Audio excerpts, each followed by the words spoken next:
Hey everybody, welcome to Movie Club. I'm Kyle. I'm Davinia. And I'm Miro. And today we're talking about Peter Greenaway's The Cook, the Thief, his wife, and her lover. Wonderful.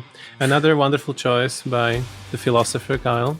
Yeah, this was my choice, my pick. Indeed. This is a 1989 film written and directed by Peter Greenaway, starring Michael Gambon, Helen Mirren, Tim Roth is in it. A bunch of good people are in it.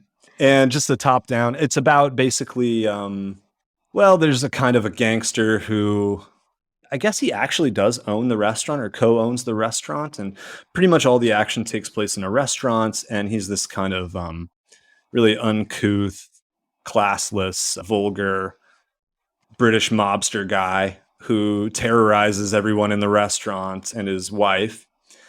And yeah, his wife and another man start an affair in the restaurant, and it takes place over several days and comes to a tasty conclusion.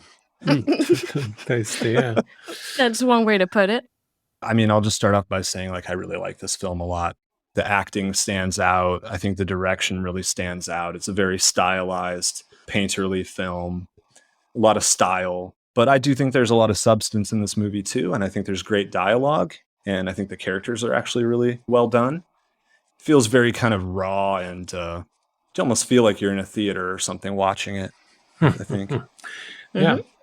I must agree. Wonderful performances from Michael Gambon, who played later Dumbledore.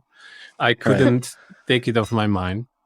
And luckily, finally, I've seen him in something different than magical setting. So this was very shocking to see. Wonderful, smart, and sweet Dumbledore to play this brute. And Tim Roth, I very much enjoyed him in the Constantine series. Have you seen that? No. Tim Roth, he's in tons of stuff. And I guess he sticks out most to me in like Tarantino films. But he was also, I think, in this third season of Twin Peaks recently. And he pops up in all kinds of stuff. Yeah. He's great. I was surprised by the actors, how well they did it. At first 30 minutes, it was a monologue of Michael Gambon, right? Nobody else spoke, just him. Oh, yeah. Then I would guess like something like 90 to 95% of the dialogue in the movie is him anyway. Even after the characters start to talk, it's completely dominated by him. So props to him that he could hold that cadency and the same tone all the time. Mm-hmm. Yeah, when there's moments of silence, when he rarely leaves the film, you really notice his absence, You're kind of relieved a little bit. It's like, okay, thank God. Well, he's a great character as well, even though he's a bastard. He does portray very well the aggressive husband, the abuser, because it was the moments there when Georgina, his wife, told her lover that she met in the restaurant. Very funny, actually, right? They just looked at each other across the tables, and then suddenly, sex in the bathrooms. Ooh, okay. Well, I mean, at the point where you're married to him, I guess any kind of sense of actual class or intelligence or introspection would be quite attractive. The lover was Michael, so she told him how he's abusing her, and on the surface it doesn't look like it, and that's exactly what it is in real life, right? On the surface it doesn't look like it. They kind of have this back and forth. I don't want to say pretends he loves her, but he shows to the public that he loves her, and then in the private he abuses her, and then she looks like silent, scared all the time, and then latching on every man. He says a lot that he loves her, but also because he's so confident about himself, I don't think he hides it very well. I believe everyone on that table knows that she's being beaten and abused. I don't agree with you guys, because I think she's portrayed in the beginning as very defiant and like throughout the whole film in her own little ways. And oh yeah, she's a rebel in a way. Why is she defiant? Because he's abusing her. Yes, but you said it as if you can tell that she's afraid and she's very quiet. No, she talks back to him all the time. She does, but also she's afraid. I mean, you can see it in her interactions. Every time he approaches her, she's like, no. I don't see it. She's also, as you say, defiant, slightly brave. But then when he starts to react aggressively, as he always does, she gets afraid. I mean, sure, when she's confronted by him, she is afraid, obviously, because she knows the extent that he'll go to. But whenever there's no like active confrontation with him, she'll do anything to just be different and like stand out and be rebellious against him. That's my feeling that I got from her. Well, and also, I don't see him at all as confident. I see him as completely overwhelmed with feelings of inadequacy. It's even hinted that he's impotent. And it's all kind of a big bluster and a fake. He doesn't know anything about fine dining. He doesn't know anything about books or art or culture. And yet he wants to portray himself that way. I should have worded that better, because what I'm saying is like he's like in the confidence of like people he knows, like, and he's like the boss, so to speak. So that's why he like feels like he can talk however he wants to her and do things however he wants to do, but that doesn't mean that he's not confident within himself. Oh yeah, definitely. I mean, he's definitely a narcissist and a psychopath, and he overcompensates with constant stalking. And have you noticed? Well, of course you noticed. It's very blatant. Every time somebody talks back to him, or even just talks, actually, I noticed every response only held out few sentences, and then he gets aggressive.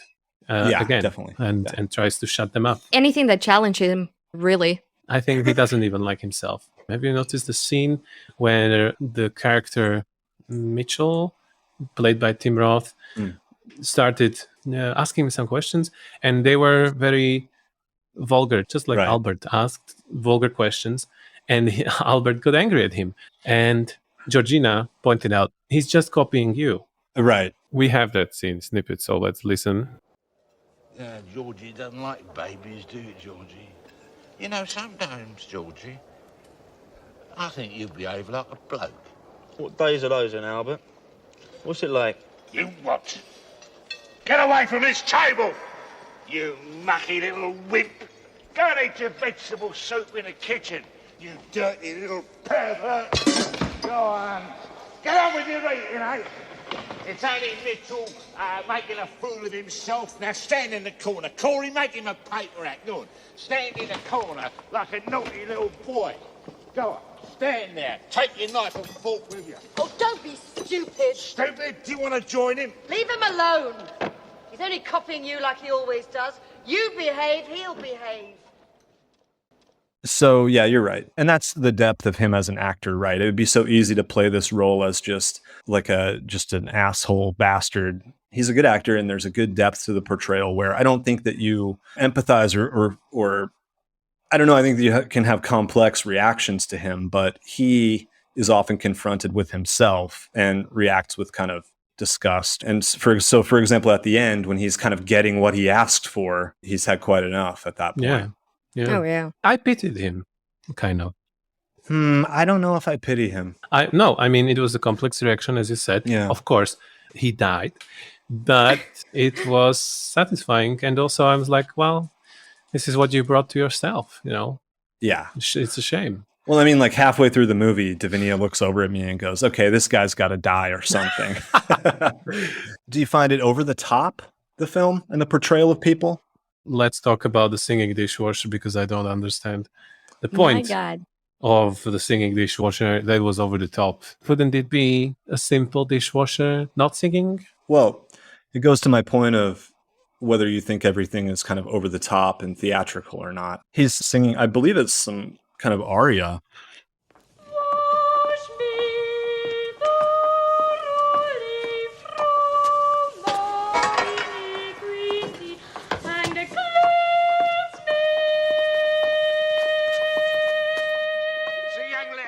Wash me so I am whiter than the snow.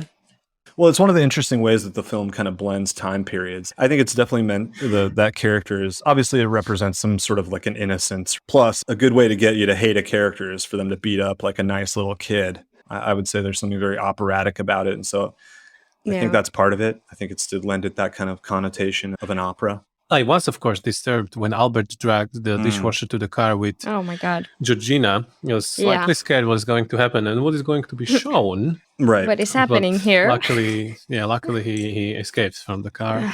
My God. Yeah. That's another interesting point, maybe, that you thought maybe anything could happen. You were scared of what would happen or be shown. Yeah. Did you find it satisfying in the end? Do you think it went far enough? in the film in terms of the actual violence and stuff that it showed? So in the end, Georgina decided that it will be a good revenge to cook Michael, her lover, Right. and let Albert eat him because he killed him. That is the violence you are referring to. Yeah. I think that was too much. Cooking Michael, why? Also, why did he made it so obvious? I mean, he cooked him whole. He could have made burgers from him or something.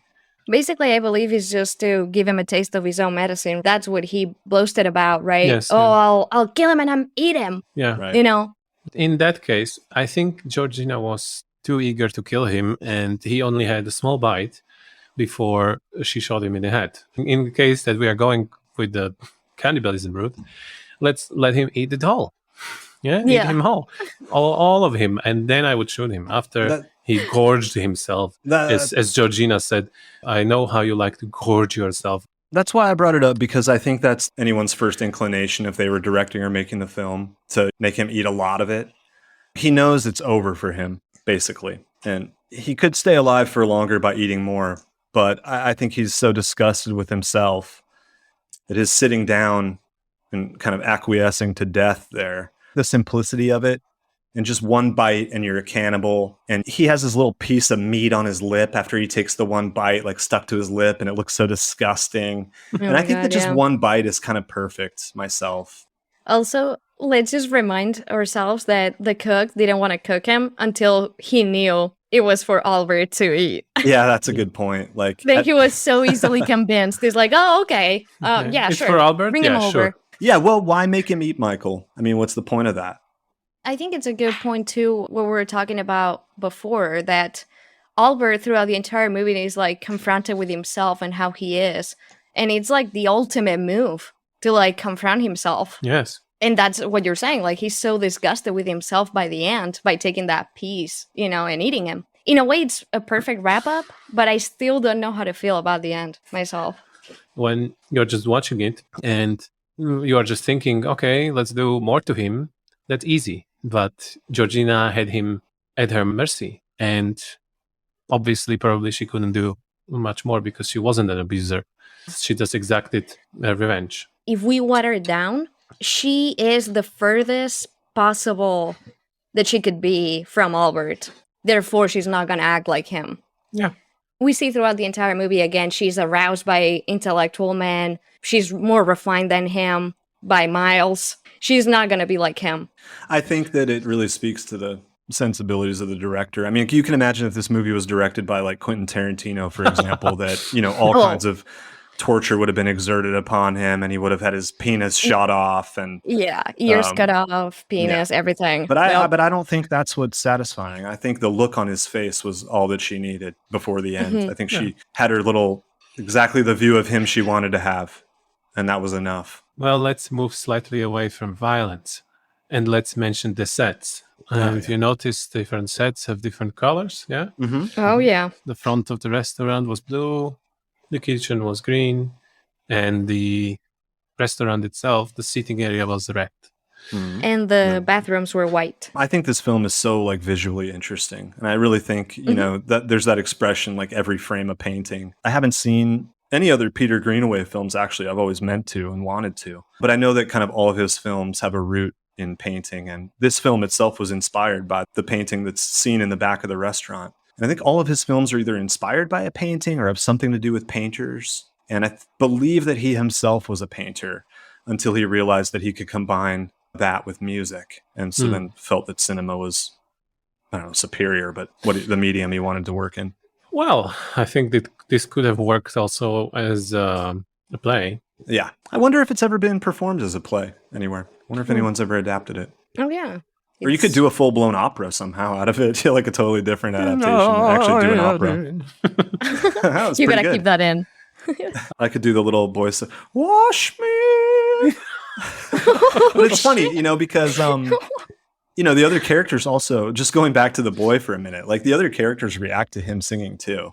Like he tries to sing while they're eating dinner, and they're like, maybe we could just leave the singing alone, you know? Yeah. And it's funny because they also do other weird kind of surreal things with that boy. Like they're washing him in the sink at one point, like giving him a bath. He's getting like a haircut back there. And actually his name is Pup. Poor guy, though. It was vile. It was vile what they did to him, and it was also vile what they did to Michael. Oh my God, Michael. Yeah. Well, and Albert find out, which also, how stupid is he? Like, the whole table knew, right? Whole table knew what was happening. She's going to the toilet 5 times a dinner for long periods of time. And finally, somebody told him, and he lost it completely. And Georgina and Michael heard him in, what was it? Cheese storage or something like that. And then they escaped. What do you think about their escape route? There were 2 trucks in front of the restaurant with seafood and meat. And they stayed there all the time until the meat rot. One of those trucks took Georgina and Michael to their hiding place in book depository. Let's take a note, though, that they were also naked in that truck. So I don't understand why they had to leave in the truck with rotten meat. They could transport them somewhere safely. Yeah. It was easy to like pull the truck up and get them in there and take it away. They were naked. Safely with salmonella in the air? Oh my God, yeah. Well, it's the best they could do, you know? I guess they were there, prepared, they were open. Might as well. Who wants to say what happened to Michael? Holy moly. I had to turn away a little bit because I was like gagging. I'll tell you that. Georgina leaves for a second. They're in this like library or like Book depository. a book depository. And so the 2 of them are there. They're trying to stay away from Albert, but lo and behold, Albert's torturing the kiddo. And he basically sends him to the hospital. And so Georgina leaves to go visit the kid. And obviously, Albert takes the chances to go fetch Michael. Because Michael's such a book lover, they decide that it would be a wonderful idea if they fed him books until he choked to death or some other cause of death. Pretty gruesome, but it's actually interesting how much they don't show, how much is implied, and the framing of Spica is in front of him for most of it, but you know what's going on and you can hear the sounds. So it's another great example of framing. And You have to say it harder. Spica. Spica. Yes. Of course, there is a little revolution at the end. Revolution of the restaurant. I mean, are these the most hospitable restaurant employees of all time? I mean, they're willing to help you have an affair. They'll shower you, bathe you. They'll bring you all just because you're their customer. They knew that Georgina is wife of Mr. Spica, and everybody knew that he's abusing her. So I think they took pity on her, and it's like, okay, she's having some happiness, so let's protect it because we know Spica would kill her immediately.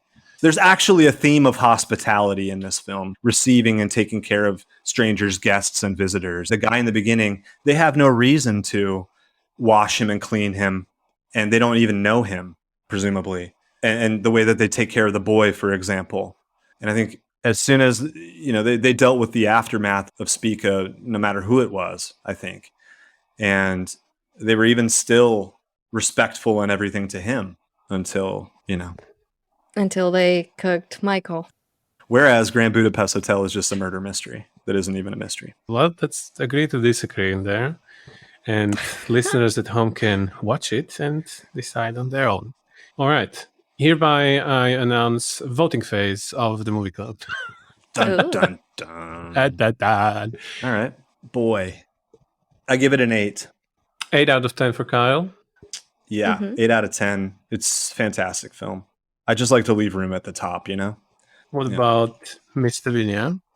Well, not to Don't be you a dare! copycat. Don't you dare to say 8 out of 10. Not to be a copycat, and I thought of it yesterday, not today. It's an 8 for me out of 10. I love you, babe. It's disgusting. Okay, me, I myself. True love, Two disgust peas in a you? pod. Oh, please. Okay. I myself rated 7 out of 10. Wow, that's pretty high. Clap, clap, clap. Yeah, Holy. my prediction was like that you would like the film, but that you would rate it like way lower than we would expect. So you would like throughout the episode, you'd say that you liked it and then give it like a 5 or something. Because you often do that. You often seem like you like it, but then you'll give it like a really low rating. Just something I've noticed over time. Okay, I will look into it. Yeah. And there you have it, folks. You just heard a review of the movie The Cook, the Thief, His Wife, and Her Lover. Our average rating for this movie is 7.7 out of 10. Tell us more what you thought of this episode on Twitter @movieclub_pod. We'd be happy if you would rate us as well on your favorite podcast platform, where you can also find more movie reviews by the Movie Club. You can join our Movie Club Patreon page by subscribing to one of our membership tiers. The links will be in the description of this episode. Next week, we'll be talking about Princess Mononoke. Don't forget to check it out. Bye for now.